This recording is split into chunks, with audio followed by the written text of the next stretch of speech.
là. Ah, c'est ouf.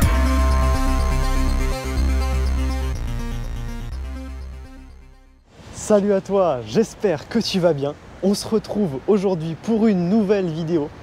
Alors aujourd'hui, vidéo un peu différente, tu vois, c'est pas un car spotting. J'avais envie de te parler d'une voiture dont je t'ai déjà parlé une fois sur la chaîne.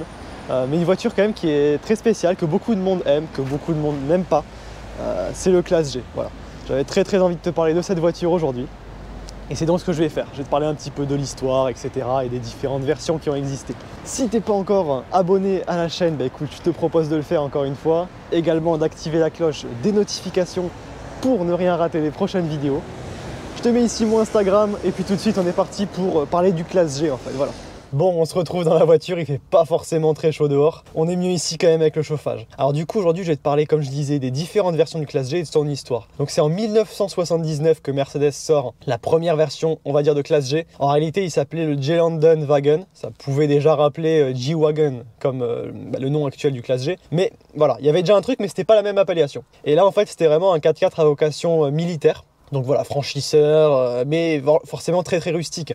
C'était, on va dire, un peu dans le même esprit que les Jeeps, etc., mais les anciennes, tu vois. Donc on était là-dessus, sur des 4x4 très rustiques et qui étaient vraiment les premiers 4x4 de la marque. Le tout premier 4x4 de la marque à l'étoile, à s'appeler Classe G, sort en 1993. Il est aussi rustique que le G-Landen Wagon. C'est un 4x4 pur, franchissement, etc., mais il n'y a rien dedans, hein. C'est pas du tout luxueux comme ceux qu'on connaît aujourd'hui. Donc du coup, il existe deux générations de Classe G. Donc la première qui est commercialisée de 1993 à 2018 et la deuxième donc qui est commercialisée de 2018 à on sait pas quand. C'est donc là tout nouveau, tu vois, avec le facelift, les feux full LED qui sont vraiment très beaux. Donc durant la première génération, il y a eu 6 phases, on va dire 6 différentes versions du Classe G. Chaque fois, le look général ne change pas tellement, c'est vraiment du facelift, de l'amélioration intérieure. C'est le look général du Classe G en fait reste vraiment le même. Ils veulent garder cet esprit chez Mercedes et c'est exactement ça qu'on aime. Donc il y a eu 6 générations, je disais, et à chaque fois en fait, plus on avançait dans le temps avec les générations, plus on perdait le côté rustique, on gagnait en luxe et on passait vraiment des terrains complètement défoncés, je voulais dire, aux rues monégasques ou aux beaux quartiers parisiens. Comme par exemple tu le vois dans mes vidéos, il y a beaucoup de Classe G à Monaco. C'était pas du tout sa vocation à la base, mais c'est vraiment ce qu'il est devenu, puisqu'au fur et à mesure, une clientèle de plus en plus fortunée a été intéressée par ce concept qui est totalement, on va dire, inutile et donc indispensable. C'est vraiment le look du Classe G, il est inimitable. Enfin voilà, c'est vraiment très sympa comme voiture. Ça, c'est pour un esprit en fait que tu prends ça. C'est vraiment un esprit particulier et c'est ça qu'on adore. Aujourd'hui, j'avais vraiment envie de te parler d'une version particulière du Classe G. Je t'ai déjà parlé la dernière fois du 4x4 au carré, du G65, du Maybach landaulet et du 6x6. Aujourd'hui, j'avais envie de te parler d'une version un peu plus sage, on va dire, si on peut dire ça d'un Classe G, c'est le Classe G 500. Après, tu vas me dire pourquoi je parle tant du Classe G aujourd'hui et pourquoi j'ai décidé de le faire. Là, je ne sais pas. En réalité, j'ai pas trop la réponse. Même si je crois que tu as vu un petit indice derrière moi. Et oui, aujourd'hui, on fait la présentation d'un Classe G chez Sudvéo Montpellier. Un énorme merci à eux. Va les suivre sur Instagram. Je te mets leur Instagram juste ici. Et on va présenter donc ce magnifique Classe G maintenant qu'on a parlé de l'histoire. Allez, donc c'est parti. Déjà, on se fait un petit tour de la config extérieure qui est vraiment magnifique. Et franchement, je trouve que c'est la meilleure config possible sur un Classe G en fait.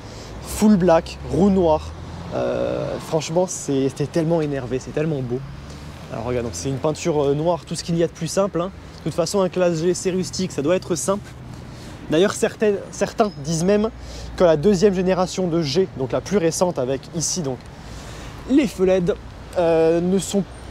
perdent un peu le côté rustique du Classe G, puisqu'il devient vraiment moderne. Alors que là, on a encore le bon vieux look à l'ancienne, on dirait vraiment un véhicule de l'armée. Et c'est ça qu'on aime.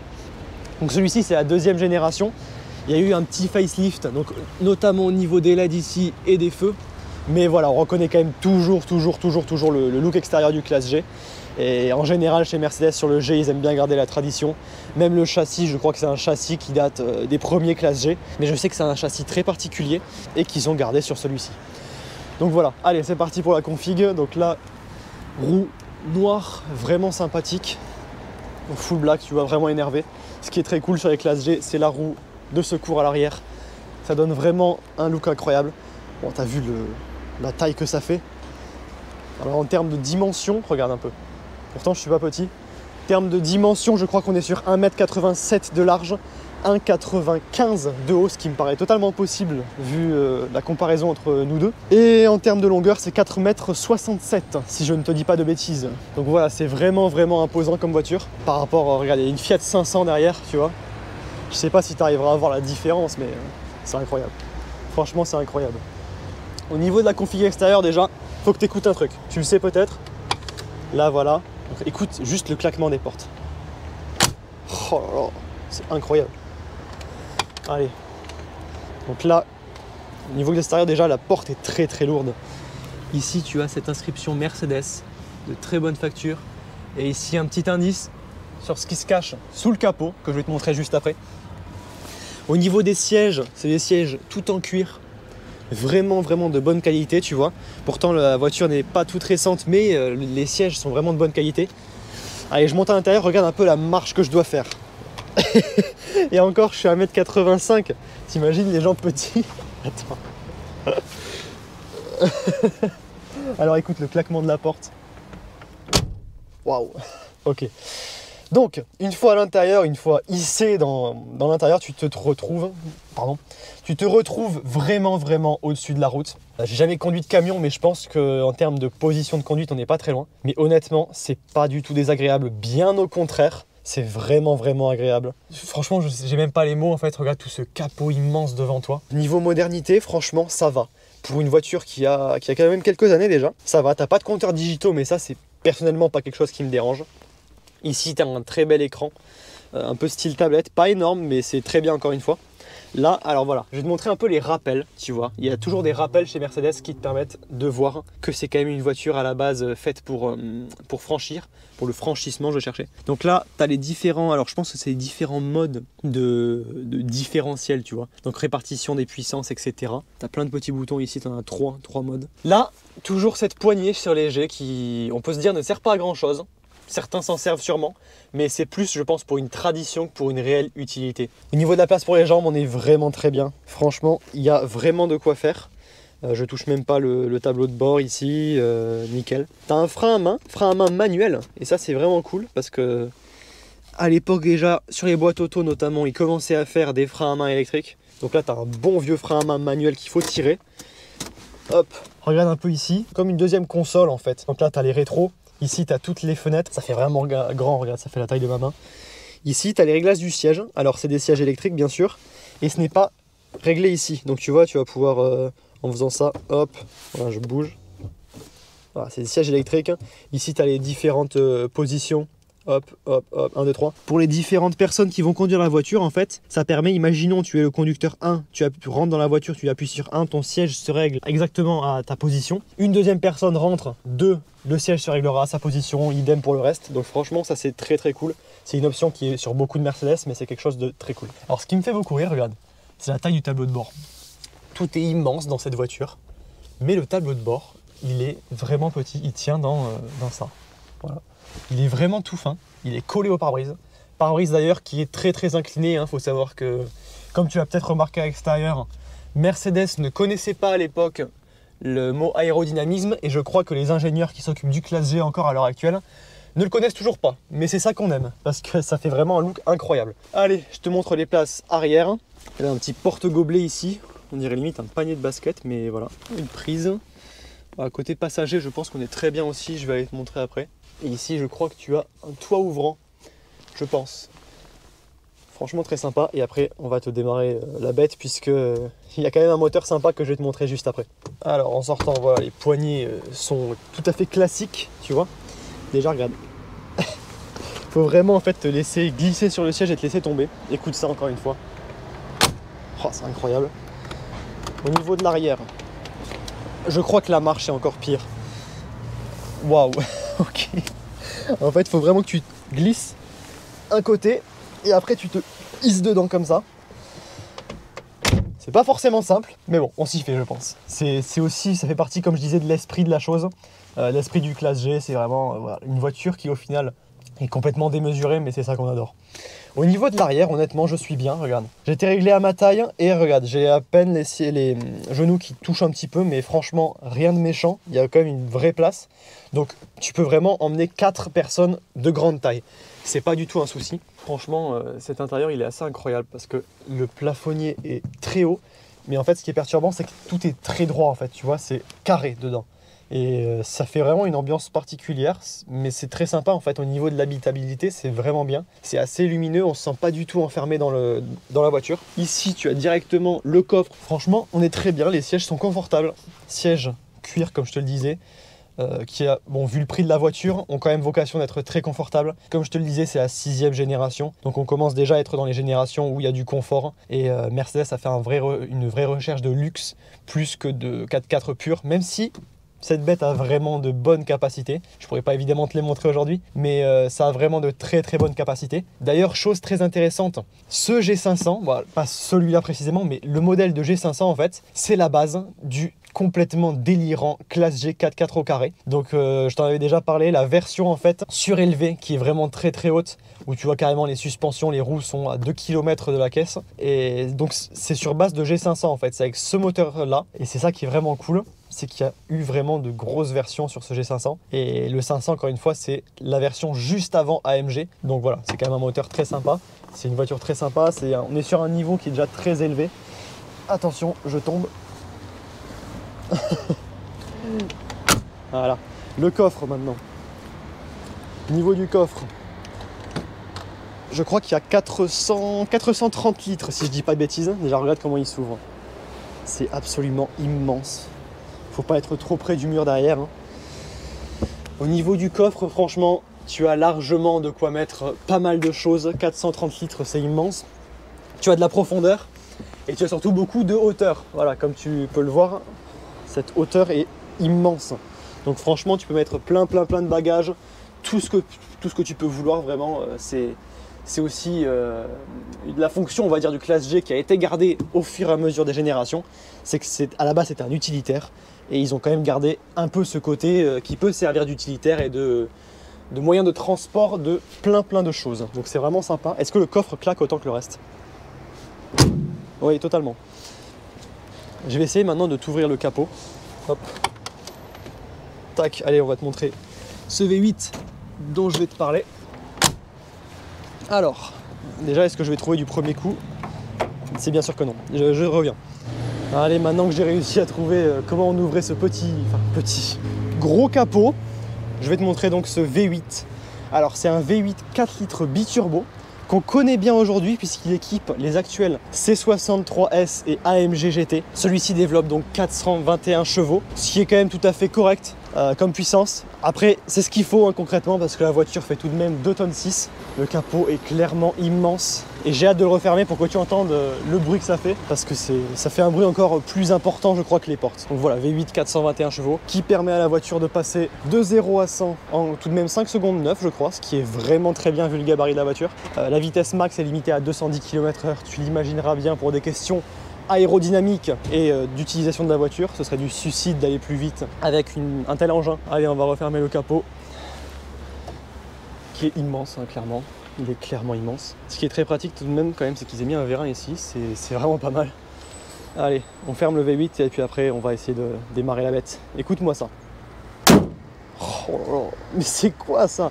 En fait, t'as l'impression que tu casses la voiture quand tu fermes le capot, t'as l'impression que t'as pété un truc, t'as juste envie de le rouvrir pour vérifier si tout va bien. Mais non, c'est vraiment que le classe G, ça a gardé ce côté rustique. D'ailleurs, tiens, regarde, je t'ai pas parlé de ça. Est-ce que tu en vois souvent des phares comme ça, juste vissés, avec des vis apparentes à la carrosserie? C'est exceptionnel réellement, c'est vraiment une voiture hors norme. Et donc on va essayer d'aller faire un petit essai de la voiture pour te montrer le doux ronronnement de ce très beau moteur. Et encore une fois, un immense merci à SudVO. Je te remets leur Insta ici. D'ailleurs, la voiture est à vendre, je ne te l'avais pas encore dit. La voiture est à vendre chez eux, va voir sur le site internet SudVO ou alors viens directement ici, hein, c'est à Montpellier. Mais voilà, en tout cas, c'est une voiture très sympa qui est à vendre, très belle configuration. Elle est en super bêta, franchement. Je te laisse aller voir l'annonce que je mettrai évidemment dans la description et également leur site internet. Startup du V8 du G. On va faire un petit tour avec, tu vas voir, ça va être sympa.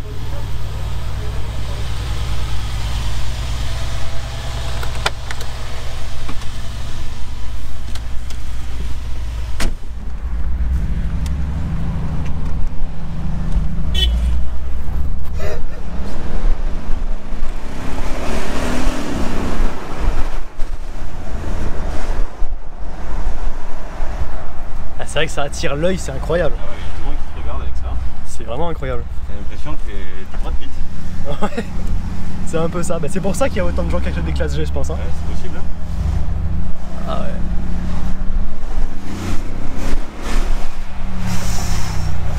Ah, ça pousse quand même. Hein. Il y a de quoi faire. Il faut bien s'amuser.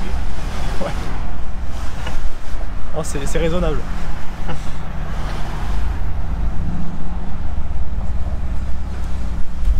Faut juste éviter de regarder au niveau de la conso parce que là. C'est ça. On va s'amuser, on va essayer de trouver ça. Avec l'aérodynamisme d'une brique. 19 litres au 100. C'est carré ça. Sur 3000 bornes, 19 litres au 100. Bah écoute, Hop, attention. on va récupérer les papiers. Ah, bah, Là on les a reperdus. sorry. On va en garder un. On va enlever après. Non, 19 litres au 100, ça reste écologique. Je te remercie parce que grâce à toi, je peux me permettre de conduire la voiture de mes rêves un peu quand même. Hein. Ah ouais? J'ai toujours rêvé de cette voiture. Ah bah. Mais tout petit. Ah, moi je suis jamais monté non plus dans le classe G. C'est la première fois que je conduis et puis c'est pas mal du tout. Ouais. Ah, c'est pas trop lourd à conduire à. Bah, tu fais un petit peu quand même. Hein. Parce que là tu dois quand même avoir 3 tonnes, ça fait 2 tonnes ouais. 6 à vide, plus le plein, plus nous. Mais bon, c'est amusant quand même. Ouais. Ah t'as un V8 hein. Puis c'est super haut. Tu vois, quand même, Ouais. c'est lourd mais. Mais ça marche. C'est une voiture dynamique. C'est ça. Attends.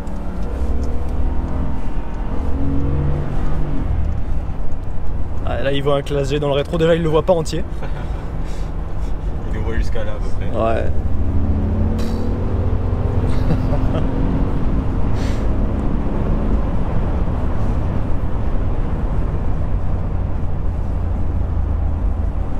Bon là on va écouter un peu chanter le V8, c'est parti.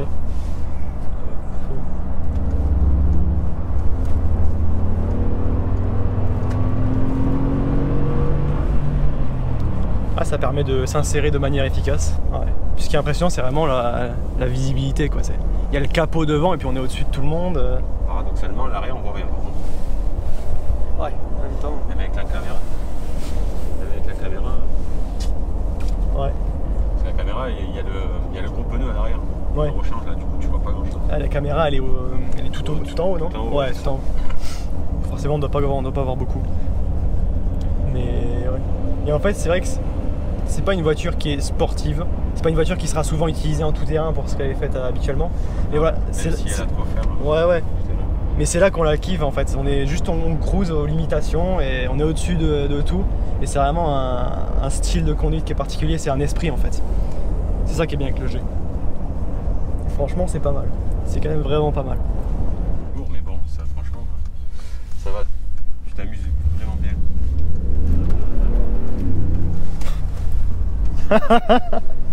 Ils osent pas les gens. Ils voient une espèce d'engin full black débarquer. C'est rien que dans le look, hein, on le voit. Ah oui, déjà dans le look, c'est magique. Ouais. Encore, il est 2016. Hein. Ouais. Je suis sûr, je sais pas comment dire, mais les dernières générations, ça doit être sympa de monter dedans aussi. C'est vrai. Ouais, avec Tout le côté digital, tout ça. Là. toute la dalle LED là. Après déjà celui-là franchement il fait pas vieilli Il fait pas vieilli. pour une conception qui est... Bon celui-là c'est un des derniers en 2016, c'est la dernière année de production. Mais il fait pas vieilli franchement, je crois que c'est de 2011 que ça date ça, la dernière génération, Ouais. enfin la dernière phase de la première génération. Et non il fait pas vieilli, ça va. Et franchement c'est vrai que ça marche quand même vraiment bien en version 500. C'est là où il y a le plus beau bruit en fait. Ouais, c'est un grondement en fait, ça ronronne.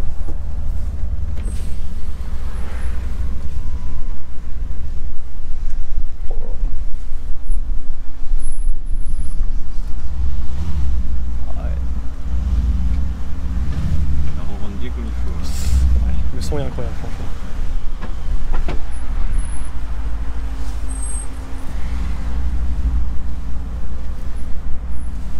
Pas de soucis.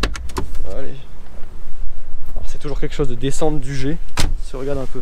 C'est normalement une voiture normale, tu poses ton pied, t'es par terre. Là, il y a un petit peu de marge de manœuvre. Oh, j'ai oublié le téléphone. Mais franchement, c'est assez incroyable. Allez, écoute ça encore une fois, juste pour le plaisir.